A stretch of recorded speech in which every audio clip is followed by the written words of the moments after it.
ہمارے ادارے تباہ ہونے کا ایک سبب خوشامد، اور خوشامد کیوں ہو رہی کہ بڑا بدتمیز ہے، معافی چاہنے کے ساتھ، کہ اس کی زبان میں مٹھاس نہیں ہے، وہ چھوٹے کو عزت نہیں دیتا۔ میرے نبی نے تو اولاد سب سے بڑی نوکر ہوتی ہے، یعنی باپ اگر بیٹے کو اللہ نہ کرے کسی بات پہ قتل کر دے تو شرعاً باپ پر قتل کی سزا نہیں ہے۔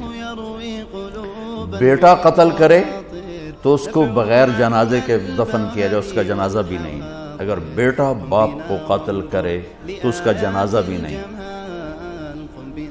اور اس کے اگر بچے ہیں تو کوئی وراثت میں ان کا حق کوئی نہیں ہے۔ اور باپ اگر بیٹے کو قتل کر دے تو اس پر پھانسی نہیں ہے، قتل نہیں ہے شرعاً۔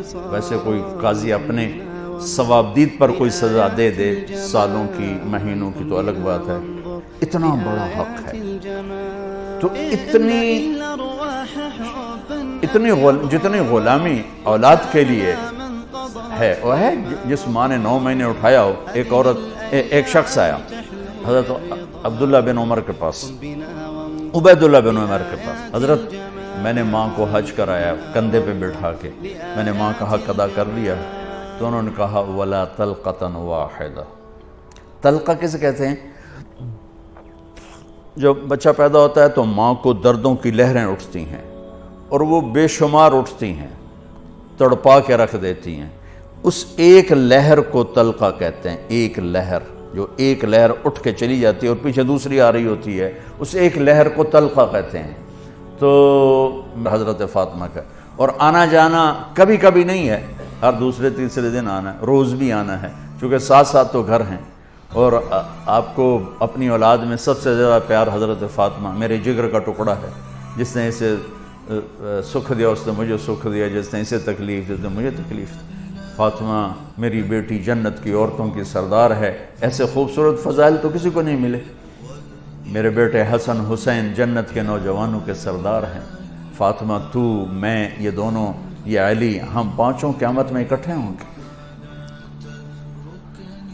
میرے نبی چیئر پر بیٹھے ہوئے ہیں، زمین پر بیٹھے ہوئے ہیں، چارپائی پہ لیٹے ہوئے ہیں، اور حضرت فاطمہ انٹر ہوتی ہیں، ہم سب والدین بیٹھے ہوئے ہیں۔ اس کے بعد آپ انالیسس کریں کہ ہم اپنے بچوں کو یہ پروٹوکول دیتے ہیں، اور عام طور پر بیٹے کو پروٹوکول زیادہ ملتا ہے، بیٹی کو تو ملتا ہی کوئی نہیں، وہ تو شروع سے ہی بیچاری رگڑے کھاتی۔ حضرت فاطمہ انٹر ہوئیں، آپ کی نظر پڑی، آپ کھڑے ہو جاتے، تعظیم میں کھڑے ہو جاتے تھے۔ ہم بڑوں کے لیے کھڑے ہوتے ہیں نا، ہونا بھی چاہیے، کوئی ادب ہے، احترام ہے، یہ ہمارا ایک کلچر ہے، بہت اچھا ہے۔ لیکن میرے نبی کیا کر رہے ہیں؟ بیٹی کے لیے کھڑے ہو رہے ہیں، اور کھڑے نہیں رہتے تھے، تیزی سے آگے بڑھتے تھے۔ تو اب میں نے لگام لگی، میں جا نہیں سکتا، وہ تیزی سے آگے بڑھتے تھے اور جا کر حضرت فاطمہ کا ہاتھ پکڑ لیتے تھے، اور ہاتھ پکڑ کے بوسہ لیتے تھے، پھر ہاتھ چھوڑتے نہیں تھے، ہاتھ پکڑے پکڑے یوں تشریف لاتے، اور پہلے کہتے بیٹھو یہاں، پہلے حضرت فاطمہ کو بیٹھاتے، اس کے بعد خود بیٹھتے تھے۔ یہ میرے نبی کی سیرت کے وہ پہلو ہیں جو آپ نے شاید کبھی نہیں سنے ہوں گے۔ چاند کے 2 ٹکڑے کر دیے، اس سے میرے نبی کی عظمت کا تو پتہ چلتا ہے، لیکن مجھے راستہ تو نہیں ملتا کہ میں نے زندگی کیسے گزارنی۔ ہم اپنے نبی کو بیان بھی کرتے ہیں تو معجزات کو بیان کرتے ہیں، جو ہمارے لیے اس میں عظمت تو موجود ہے، ایمان عقیدہ تو موجود ہے، لیکن رہبری تو یہاں سے ملے گی جو میں آپ کو نبی کی لائف بتا رہا ہوں۔ کھڑے ہو جاتے، اور حضرت فاطمہ بھی اپنے ابا کے ساتھ یہی کرتی تھی۔ پھر اولاد کا بھی کہ جو ہی اللہ کے نبی انٹر ہوتے، وہ بیٹھی ہیں، وہ لیٹی ہیں، وہ کوئی کام کر رہی ہیں، ایک دم بجلی کی تیزی کے ساتھ جاتی، اپنے باپ کا ہاتھ پکڑ کے بوسہ لیتی، پھر ہاتھ نہیں چھوڑتی تھی، ہاتھ پکڑے پکڑے پکڑے پہلے اپنے حبیب والد کو بٹھاتی، پھر اس کے بعد خود بیٹھتی تھیں۔ میرا نبی چھوٹوں سے یوں کر کے دکھا گیا۔ آپ بڑے افسر اگر چھوٹوں کو عزت دیں گے تو آپ کے دفتر جھوٹ سے پاک ہو جائیں گے، آپ کے دفتر منافقت سے پاک ہو جائیں گے، آپ کے دفتر خوشامد سے پاک ہو جائیں گے، غلط فیصلوں سے پاک ہو جائیں گے۔ جب آپ کو کوئی مشورہ دینے والا صحیح مشورہ ہی نہیں دے گا تو آپ پر وہی تو آتی نہیں کہ آپ صحیح فیصلے کریں۔ ہمارے فیصلے کتنے غلط ہوتے ہیں آپ کو اندازہ ہی نہیں، کیونکہ آپ لوگ اسلام آباد میں بیٹھے ہیں، ٹھنڈے دفتروں میں بیٹھے ہیں، ٹھنڈے ایڈیٹوریم میں بیٹھے ہیں، کانفرنس بھی ٹھنڈے ایڈیٹوریم میں ہے، تو چکوالج کی ہو رہا ہے تو انہوں کی پتا، جہاں پانی کی بوند نہیں مل رہی،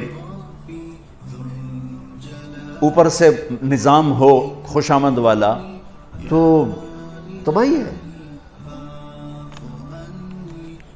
عبد الملک ابن مروان اموی بادشاہوں میں، مروان کے بعد پہلا جب بادشاہ بنا تو جو جیسا بھی تھا، لیکن اس کی آپ بات سنیں۔ جب وہ بادشاہ بنا کہا بھی دیکھو چند باتیں میری سن لو، اپنی درباریوں سے کہا میری چند باتیں سن لو، کوئی میرے سامنے جھوٹ نہ بولے، جس کا جھوٹ ثابت ہو گیا وہ اپنی زندگی کی پھر خیر منائے، کوئی میرے سامنے خوش آمد نہ کرے، میں جتنا اپنے آپ کو جانتا ہوں اتنا تم مجھے نہیں جانتے ہو، لہذا کوئی میری خوش آمد نہ کرے، اور کبھی مجھے کسی کے خلاف نہ بھڑکایا جائے۔ میں بادشاہ بن چکا ہوں، میری تلوار نیام سے باہر ہے، اگر مجھے کسی نے غلط کسی کے خلاف بھڑکا دیا اور میری تلوار چل گئی تو صرف میں مجرم نہیں ہوں گا، وہ بھی مجرم ہوگا، پھر ان کی بھی نسلیں برباد ہوں گی، لہذا کوئی میرے سامنے کسی کی شکایت نہ کرے میرے سامنے۔ تو لفظ تو ایک تھا لیکن بات بہت لمبی ہو گئی، لیکن مفید ہی ہوئی۔